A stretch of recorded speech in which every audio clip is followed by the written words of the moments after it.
নমস্কার বন্ধুরা, আমার নতুন একটি ব্লগে আপনাদের সবাইকে স্বাগত। তো কেমন আছেন সবাই?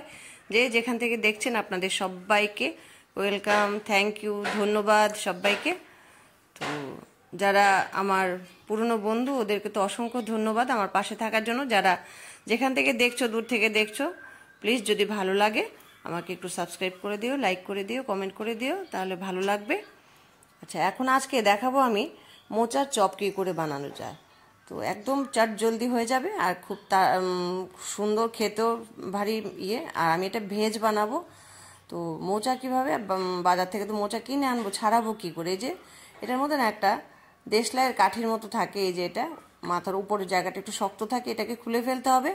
আর একটা এই যে প্লাস্টিকের মতো আছে, এটাকে খুলে ফেলতে হবে। আমি বললাম নতুনদের জন্য, যারা পারে তারা তো পারেই, যারা নতুন করবে ভেবেছে যে ঠিক আছে একটা ছাড়ানো জানে না, তখন এগুলোকে এইভাবে ছাড়াতে হবে আর কি। খুব ইজি করে নিলেই হলো।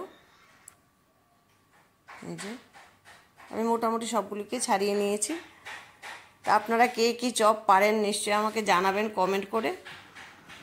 আর সবগুলি ছাড়ানোর পর মনে হলো আরে এটা তো নৌকার মতো, একটু পুকুর টুকুর যদি থাকতো আশেপাশে তাহলে একটু ভাসিয়ে দিতে পারতাম আর কি।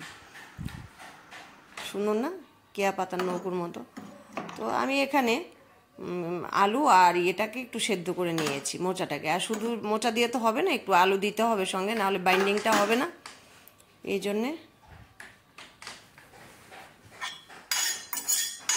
আর এখানে একটু চিনিবাদাম ভেজে নিচ্ছি আমি। এটাকে একটু ক্রাশ করে দিয়ে দেবো। আস্তে আস্তে ওটা দেবো না, যদি ভালো না লাগে খেতে, এই জন্য একটু ক্রাশ করে দেবো ভাবছি আর কি। আর এখানে আমি সেদ্ধ করে নিয়েছি অলরেডি।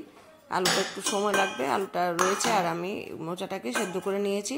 এটাকে একটু এখন গ্রাইন্ডারে একটু জাস্ট ঘুরিয়ে নেব। বেশি ঘোরালে একদম চ্যাপটা হয়ে যাবে, এই জন্য একটু ঘুরিয়ে নেব।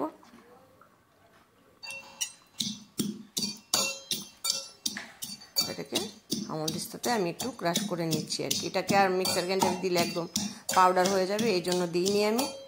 এখানে করলাম একটু একটু মুখে পড়লে বেশ ভালোই লাগবে আর কি। তো এখানে আলুটাকেও আমি গ্রেট করে নিচ্ছি। খুব ইজি, তাড়াতাড়ি হয়ে যাবে, মানে সন্ধ্যায় আপনি করে ফেলতে পারবেন যদি একটু মোচা টোচাটা বেছে রাখা যায় আগে আর কি। তা আমি আগেই বেছে রেখেছিলাম, এই জন্য সন্ধ্যে সন্ধ্যে ঝটপট করে, আসলে লাইভ করতে করতে আমি এটা করেছিলাম আর কি, ঝটপট ঝটপট করে। এখানে আমি দিয়ে দিয়েছি, আলুটা গ্রেট করেছে এটা দিয়েছি, তারপর মোচাটাও দিয়ে দিয়েছি, বাদাম ক্রাশ করে রেখেছি ওইটাও দিয়েছি, নুন দিয়ে দিলাম। যেগুলি আমার ঘরে ছিল সেরকমই মশলা দিয়েছি। সব কিছু দিতে হবে, চাট মশলা একটু ছিল, ধেত্তেরিকা ওটা আসছে না, খুলতে হবে। আর কি বলে, চাট মশলাটা আমি নিজে অ্যাড করেছি, ঘরে ছিল বলে অনেক কিছুতে দিয়ে আমি কিনে রাখি এটা। চাট মশলাটা ভালো লাগে। আর একটু গরম মশলা দিলাম, আর একটু কিশমিশ দিয়েছি আমি। আর এখানে একটু কর্নফ্লাওয়ার গুলে রেখেছি, খুব ভারীও না খুব পাতলাও না। আর এখানে তো ইয়েগুলো রেখেছি, ব্রেড ক্রাম্বসগুলো। তো এখানে একটু ডুবিয়ে ব্রেড ক্রাম্বসে একটু ওদেরকে গামাখামাখি করে তারপর সুন্দর করে তেলে ভেজে নেব আর কি। এই যে তেলও গরম হয়ে গেছে আমার। পুরো ভেজ রেসিপি, যে কোনো দিন বানিয়ে খেতে পারেন, কোনো সমস্যা নেই। আর যেগুলো ইনগ্রেডিয়েন্টস আছে এগুলি মোটামুটি সবার বাড়িতেই থাকে। আর চাট মশলা দিতে হবে সেরকম কোনো কথা নেই, গরম মশলা দিলেও হবে। আমি ছিল বলে দিয়েছি আর কি।